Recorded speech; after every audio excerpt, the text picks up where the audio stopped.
'Tis the season for ticks, I guess. It is the season for ticks. Ticks will begin hatching as soon as temperatures get into the 60s, and at that point they'll begin looking for their spring meals. Why do they wait? They Well, hibernate in the wintertime? the life cycle of the tick is such that the female lays her eggs in the fall, and those eggs basically sit incubating in leaf litter, which keeps them warm over the winter. And then in the springtime, when temperatures rise, the eggs incubate to the point of hatching, which usually occurs first couple of weeks of May. That's usually when there's the most tick pressure in southern Connecticut. And when those ticks hatch, it doesn't take them long to become hungry. And when the ticks do hatch, their first meal is usually a white-footed field mouse. And the white-footed field mouse is where the ticks contract most, if not all, of the diseases that everyone is so desperate to avoid. Lyme disease. Lyme disease, babesiosis, ehrlichiosis. There's a new one called the Powassan virus. There's a lot that aren't yet named, but it doesn't mean that because they don't have a name that they don't exist. A lot of these viruses have existed for many years, but they're just not, you know, they haven't researched them enough to develop names. I was under the impression, and I'm sure this is wrong, that you really only get ticks in areas that are surrounded by woods. Is that true? Is that false? Well, mouse habitat can be woods, but mouse habitat can also be, you know, uncleaned leaves on the side of somebody's foundation. A dog comes along, gets into some of that leaf litter just accidentally, and then all of a sudden it has ticks on it. So ticks can be everywhere. They don't necessarily need to be in areas of risk habitat, but they can also be on stone walls and different areas where they may contact a small mammal. It's rare to find ticks out in an open, sunny field in the middle of a lawn, let's say, where your children are playing. Those are usually safe areas to play. The risk areas are 10 feet from the edge of the woods.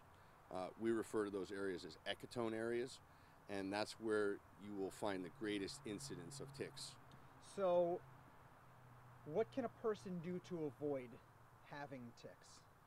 Well, a great tick control program is usually comprised of 3 parts. The first part, and perhaps the most obvious, is spraying.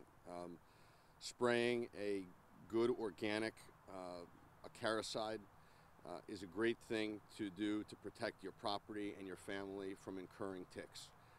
It is a perimeter spray. We basically spray all the perimeter areas of habitat, woodlands, stone walls, things like that, under shrubbery around the foundation of someone's house. The second part of a great program are tick tubes. Tick tubes are small cardboard tubes that are filled with cotton. The cotton's been soaked in an acaricide, and that material, as the mice use it to make nests, gets on the mouse fur.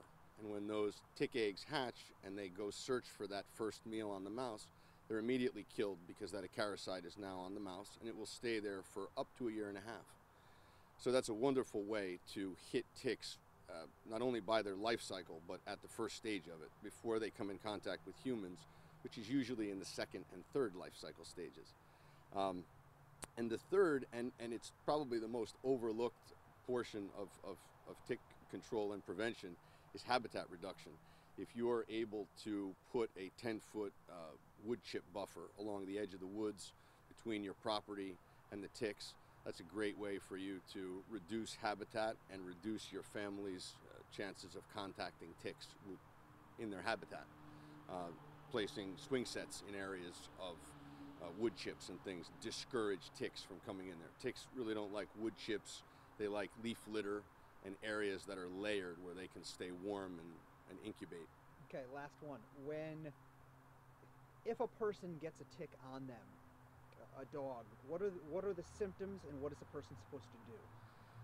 Well, the first thing usually one looks for is that telltale red ring, which is known specifically to Lyme disease. But just because you don't have Lyme disease and just because you don't have symptoms doesn't mean that the tick that bit you isn't infected with some sort of disease. So I think a prudent thing to do would be to gently remove the tick with the tweezers, you know, per doctor's recommendations, to gently pull it out by the head, and to wash the area with an antiseptic, and then have that tick tested. You can send it to the Connecticut Agricultural Experiment Station.